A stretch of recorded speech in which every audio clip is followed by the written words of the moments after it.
Dear friends, today I would like to share with you some information about Pakistani church.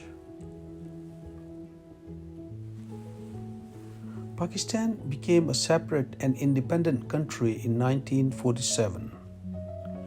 But the history of the church does not start from 1947. It's much older.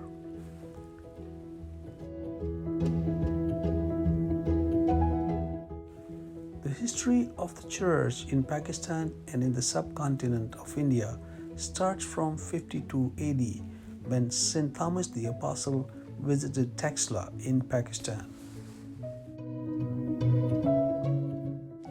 St. Thomas the Apostle, who was one of the apostles of Jesus Christ, was an architect. He was taken as a slave by an Indian king in 52 AD to India to construct his palace. St. Thomas arrives with the king in Taxila, and the king of Taxila gives St. Thomas a big responsibility. The king decided to go to vacations, but before he goes to vacations, he gave a responsibility to St. Thomas to build his palace in his absence. The king gave St. Thomas a lot of money to build his beautiful palace for him. After some time, when the king returned from his vacation, he did not find any palace in the country, and he asked his servants to get St. Thomas to him. St. Thomas went to the king, and the king asked him, "Where is my palace?" And St. Thomas replied, "Your palace is built in heaven."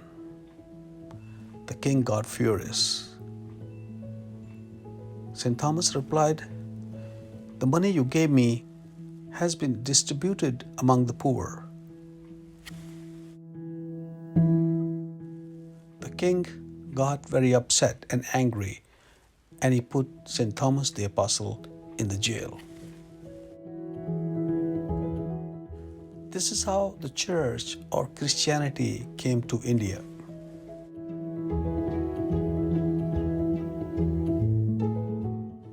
After the independence of Pakistan in 1947, the church had to start all over. After the independence of Pakistan in 1947, there were not enough local pastors to look after the newly formed country and the church. The church in Pakistan had to depend on the foreign missionaries who very generously built the newly formed church and the country.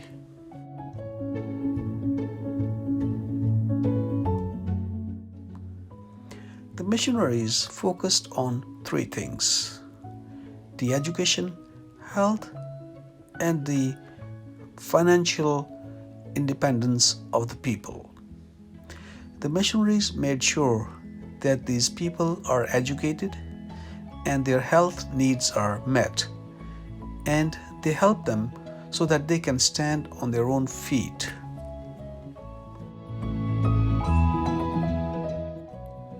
The Sunday worships were organized, but along with this, they would travel town to town and village to village to preach the Word of God.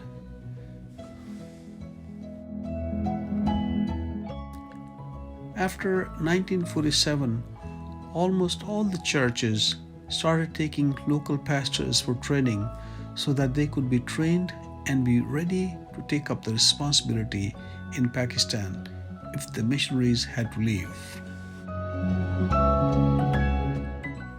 There are about 7 dioceses of the Roman Catholic Church and 7 dioceses of the Church of Pakistan.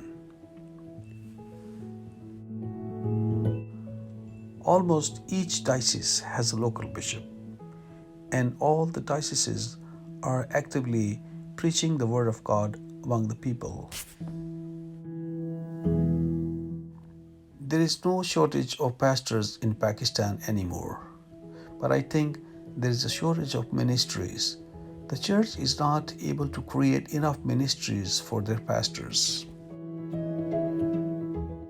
Now, the challenge of the present day church is to create new ministries and jobs for their pastors so that they can bring a new hope and light to the church of the 21st century.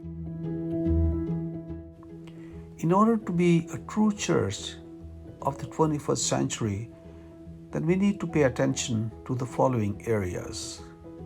We need to have a good human rights department in each diocese. We need to have a good department of rights of women and children. We need to have a good pastoral care department for the sick and the dying. I think there are so many other, but if we start with this, we can really bring life to the church in this 21st century. In this 21st century, the church in Pakistan must become more a people-oriented church rather than becoming a pastor or priest-centered church.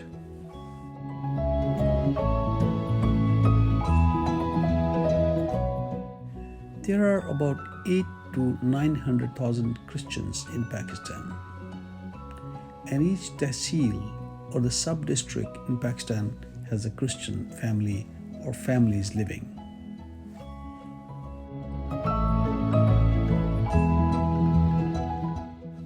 The church in Pakistan needs to have a new pastoral policy, and this policy should focus on the pastor and the people's relationship. They should focus that the distance between a pastor and the people must decrease, and the understanding and love for each other must increase.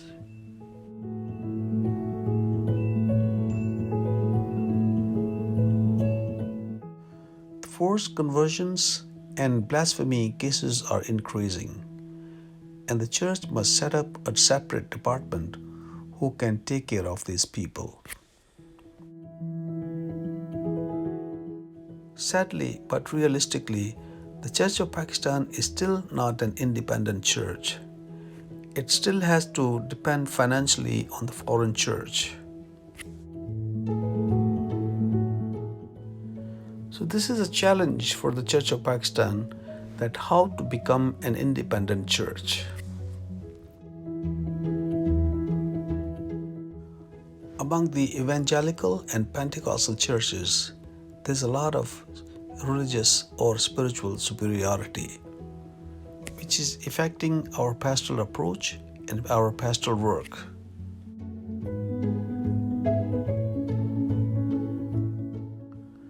Now the time has come that the church in Pakistan must start building the church with living bricks and stones, so that we can depend on this living church and build this church who can grow and be a hope to the world. God bless you.